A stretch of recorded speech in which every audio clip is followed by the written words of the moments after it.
में डर तो नहीं लग रहा? के पाठक के सवाल पर यूपी की शिक्षिकाओं ने दिया गजब का जवाब। बिहार शिक्षा विभाग के अपर मुख्य सचिव के पाठक आजकल रोज किसी न किसी स्कूल में औचक निरीक्षण के लिए पहुंच रहे हैं। के पाठक के कड़े तेवर से स्कूल के नवनियुक्त शिक्षक से लेकर प्रधानाध्यापक तक वाकिफ हैं। इसी क्रम में इस बार के पाठक भोजपुर के एक ट्रेनिंग सेंटर पर पहुंचे थे, लेकिन इस बार उनका अंदाज अलग ही दिख रहा था। एकदम नरम मूड में दिख रहे थे, पूरी तरह से मजाकिया मूड में दिख रहे थे। ट्रेनिंग सेंटर पर पहुंचते ही के पाठक ने नवनियुक्त शिक्षकों से हंसी मजाक करते हुए बात करने लगे। हालांकि वे निर्धारित समय से थोड़ा लेट हो गए थे, जिसके लिए उन्होंने माफी भी मांगी। के पाठक ने शिक्षकों से बात करते पूछा कि यहाँ अरवल के रहने वाले कौन हैं, तो कुछ महिला शिक्षकों ने हाथ उठाया।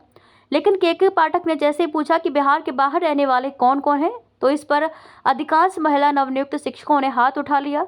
एक समय के लिए के पाठक भी हैरान रह गए और सोच में पड़ गए। बिहार में डर तो नहीं लग रहा? के पाठक।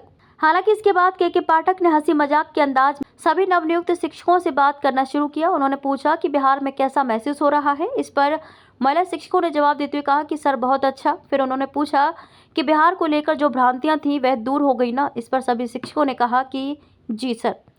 फिर के पाठक ने कहा कि आप लोग अपने अभिभावक को बता दीजिए कि सब कुछ सही चल रहा है, यहाँ जैसा आप लोग सोच रहे थे वैसा कुछ भी नहीं है। के पाठक ने कहा कि ट्रेनिंग सेंटर तो इंटीरियर में है, फिर भी सब कुछ सही है।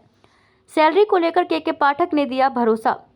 के पाठक ने कहा कि आप लोग चिंता मत कीजिए, जैसे ही आप लोगों की ट्रेनिंग पूरी होगी वैसे ही आप लोगों की ज्वाइनिंग हो जाएगी। हम लोग ये भी कोशिश कर रहे हैं कि आप लोगों की सैलरी भी दिसंबर में आ जाए। इसके बाद के पाठक ने प्रिंसिपल से कहा कि अगर इनका अकाउंट खुल गया है तो चेकबुक भी 15 दिन के भीतर दिलवा दीजिए। पढ़ाने के साथ साथ स्कूल को भी संभालना है। के पाठक।